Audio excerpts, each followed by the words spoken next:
चलिए आप लोग इधर समझिएगा। देखिए जैसे कि मैंने आप लोगों को एंट्री दिया है, started business with cash RS 5 lakhs। एक एंट्री है goods purchase RS 10,000, goods sold RS 5,000, furniture purchase RS 50,000। तो ये आपकी एंट्री है और इन एंट्री को यदि आपको टैली में रिकॉर्ड करना है तो सबसे पहले हमें क्या बनाना पड़ेगा, लेजर बनाना पड़ेगा। और प्रत्येक लेजर के अलग अलग क्या बनते हैं, अंडर ग्रुप से बनते हैं। जैसे आप समझिएगा यहाँ पर लिखा है started business with cash RS 5 lakhs, मतलब 5 लाख रुपए लगा करके हमने किसी बिजनेस को क्या किया है, स्टार्ट किया। समझ नहीं? तो इसका लेजर कैसे बनेगा, तो सबसे पहले हम क्या बनाएंगे, कैपिटल। देखिए जब भी हम किसी बिजनेस को स्टार्ट करते हैं तो वहाँ पर कैपिटल लगाते हैं। कैपिटल को हिंदी में कहते हैं पूंजी। तो हमने 5 लाख रुपए लगा करके क्या किया है, एक बिजनेस को स्टार्ट किया। तो यहाँ पर 5 लाख रुपए कैपिटल अकाउंट, और याद रखना कैपिटल अकाउंट का अंडर ग्रुप हमेशा कैपिटल होता है। इसके बाद आता है goods purchase RS 10,000। Goods purchase RS 10,000 का मतलब है कि 10,000 रुपए लगा करके अपने किसी गुड्स को परचेज किया।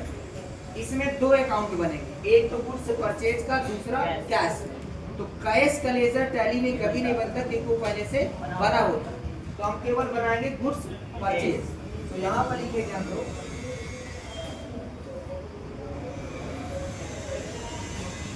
गुड्स परचेज, और परचेज अकाउंट का अंडर ग्रुप हमेशा परचेज अकाउंट। Very good. इसके बाद गुड्स सोल्ड 5,000, हमने 5,000 रुपए का माल बेचा।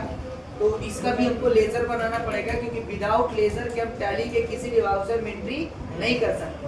तो आप इसका लेजर बनाएंगे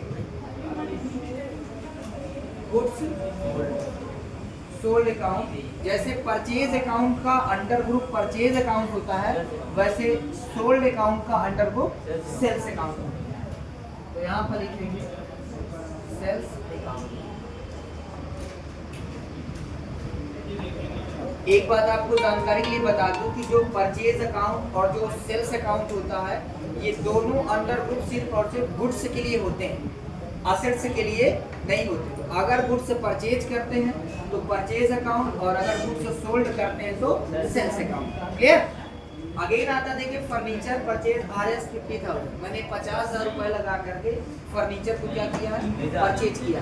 तो जब कोई भी असेट्स, देखिए यहाँ पर फर्नीचर क्या है आपका, फर्नीचर आपका असेट्स है। और जब कोई भी असेट्स आप परचेज करते हैं तो इसकी एंट्री देखिए ऐसे करें, पहले लेजर बनाएंगे। तो यहाँ पर लिखेंगे